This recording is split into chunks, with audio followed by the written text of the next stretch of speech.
Hello everyone. Today we're taking a look at an antique. I've been fortunate enough to accumulate a small reference collection, and today I think it would be useful to look at some of the blacksmithing techniques that the smiths of the past used to create an object that we can hold, or at least look at on video, in the present. This is an African javelin. It was sold as being from the 19th century, and that may be true. It's also possible that it was made in the 20th century. But it was used. Pieces like this are often referred to as tourist pieces. The difference between a tourist piece and a working piece is really the amount of decoration that's put onto it. This is not excessively decorated, so I wouldn't argue, but would question whether this piece was intended for the tourist trade. But it did see use, or at least I think so. If we examine it closely, you can see, especially along the ridges, that there's an accumulation of grime. On this one even more so. You can see this earthy material. I'll point it out more closely. This in here, especially up in here. You can even see it pulling up. Now, grime is a mixture of soil and oils. Usually, common grime is dirt and skin oil and actually discarded skin cells. It makes that kind of dark smudge that accumulates on the handles of tools and sometimes our steering wheels. It'll also accumulate on blades if they've been handled roughly or excessively. But it could also be blood. This could actually be blood, and it would take a lab to determine one way or the other. I'm not going to speculate. I'm just going to say that it was used, even if only, even if it was only handled a lot, it certainly saw use. It was not simply put on a wall, as you would expect from an item from the tourist trade. This piece was worked down from thicker stock from about this thickness here. This was the original thickness of the piece, and then it was drawn down into this, this very thin blade. It's almost paper thin. Look at the thickness of my pocket knife here, and you can compare it to the thickness of this spear blade. Now, you do see quite a lot of thickness in the spine, the center ridge down the front, and the triple fluting down the body of the blade, but the edge is almost paper thin. There's also a flaw in the blade, and that's right here. And I'm not sure if this is damage or if this was a flaw in the parent material, and the original smith simply continued to draw it out because they didn't really care. And you can see why. If you were concerned with this as a hunting piece, all you would need is the width. It doesn't really matter. There's not going to be much stress down here. This will simply, if the blade penetrates this far, and it's very unlikely to do so, if it penetrates this far, there's almost no stress here. Thus the punched holes. And you can see they were punched. They were not drilled. Look at that. You can see this one was punched in this way, I think. Well, maybe not. This may be the front side of the punching. It certainly looks like on this side that may be some of the flaring for when the piece was popped out. In any case, quite clear that these holes were punched. And that doesn't damage the structure at all. As far as the rigidity of the blade, all of that is going to be taken up in the triple fluting. As far as the cutting ability of the width of the blade, All of the work is going to be done right here, from this penetrating point to this cutting leaf. Then it'll cut very easily here, and there's not going to be much happening here at all. You wouldn't even want it to.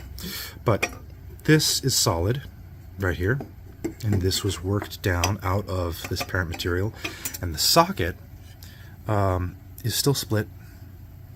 And you can see, obviously it's split over here, but if you look closely, it's still split here also. And more grime here. I've not cleaned this. I don't really want to. I think the grime tells a story. But I would need to do quite a bit of research to come up with non-destructive cleaning methods. I have some ideas, of course, but I would want to talk to some pros who actually are doing artifact restoration. But for my purposes, the grime is instructive. You can tell that the material of the socket was starting from this thick parent material, was worked down in a taper, because although the end here is quite thin, as you would expect it to be, it's actually tapered inside. And I'm going to try and shine a light on that interior space and see if you can see it also.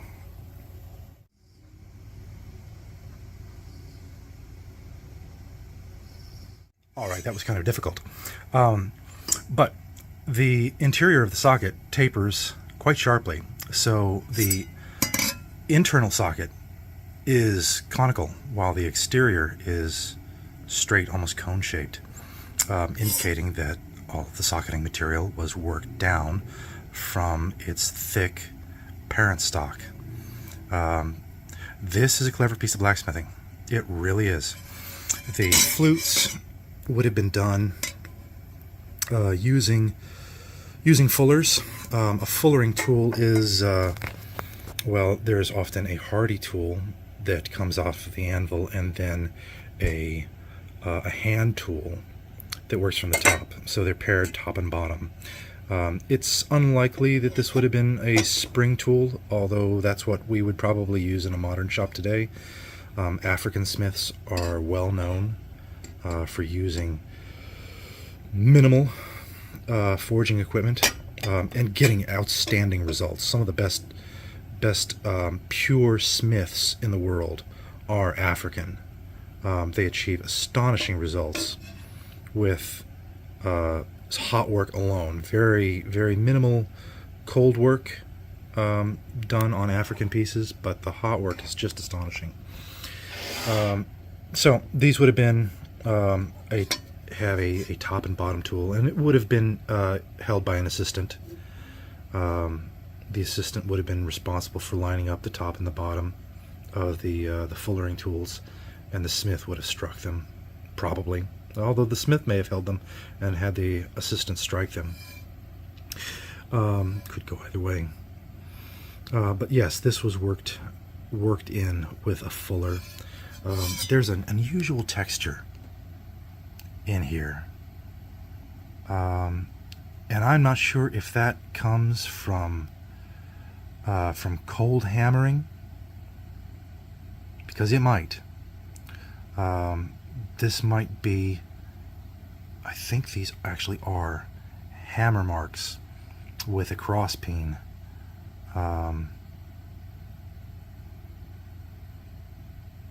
wasn't sure of that before, but in the zoom lens, I think we can say that that is traces of hammer mark. It could also be the top fuller as well, just depending on the shape. But no, that unusual texture, I think that's hammer marking. Now, for the side here, these scratches,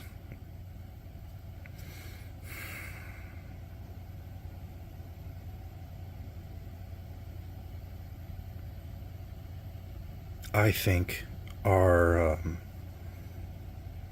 just file marks. It's hard to tell scale but you can see just from my finger the scale. I think we're looking at file marks here, which is also interesting because they're running down the length of the blade, which could indicate a curved file, like a hoof file.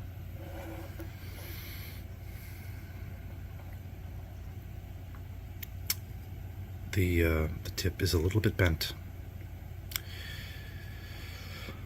possibly indicating use, or it could have just been dropped. I have not checked the hardness of this piece. Don't intend to. Hardness really wasn't relevant for the function of the piece. This is, again, all hammerwork. This roping, these lines were chiseled in. I'm not sure when. It could have happened before the fold, but I don't think so. I think the piece was folded and then supported by an internal mandrel, and then these marks were scored hot. They would have been scored hot, and then you can come back cold with a smaller chisel and chisel in this roping.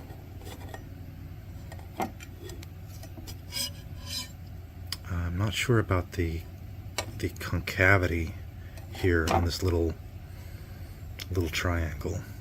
It's concave on both sides. Interesting, isn't it?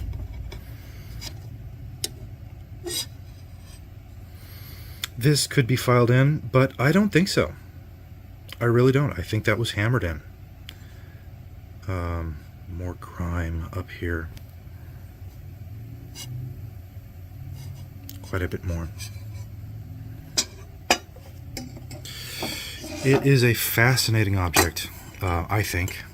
And honestly, it wasn't particularly expensive. A lot of artifacts, antiques, in poor quality, in poor condition, are very achievable in price. This was under $100. And honestly, the pieces in poor condition are good for us blacksmiths because we want to see how they were put together. We're curious about construction, and if the piece is falling apart, it's so much easier to see how it was put together in the first place. So, an African javelin. Pocket knife for scale. It was not a small piece. I expected it to be much larger, but it is still not small. If you can gauge it against my hand, you have a good idea of scale. I was astonished by the size of the javelin socket. That tells you so much about what it was put on, what it was expected to do. You may have been able to thrust with this spear, but I think it was intended as a throwing spear. Maybe the last throwing spear, the one that you could thrust with. It's a beautiful object. I don't know that I could make one quite so finely. Certainly not just in a forge. If I had, my finishing tools, of course I could make a similar object, but make it just in the forge? Very, very difficult. It's quite a challenge for a modern smith to look at African work, because these working smiths did all of their, no, not all, but the vast majority of their pieces were forged to finish. And that's something that we modern smiths are not accustomed to. The European tradition has a lot, probably half of a blacksmith's work was actually white work done cold with a file. Certainly by the late Middle Ages and in through the Renaissance and into the modern era, that was true. But in Africa, so much of the work was done in the black. It was done cold, or excuse me, it was done hot, or using forge tools while it was cold, like the roping that would have been done in the black. Yeah, so the work was done in the red or done in the black, and they came out with spectacular pieces with these techniques. Well, I hope you learned something. I always learn something by examining the artifacts. Something will always pop up, and I think it's good practice for us to examine antiques, hopefully as closely as we can. You can learn something just by going to a museum and seeing the artifact. You can learn far more by holding one in your hands, because angles and textures will not be clear in photographs that do show up. Happily, they do show up usually in video, but having a piece in your hands is always very instructive. But anyway, I think that's enough for today. Thank you again. I appreciate you for watching, and we'll talk to you next time. Goodbye.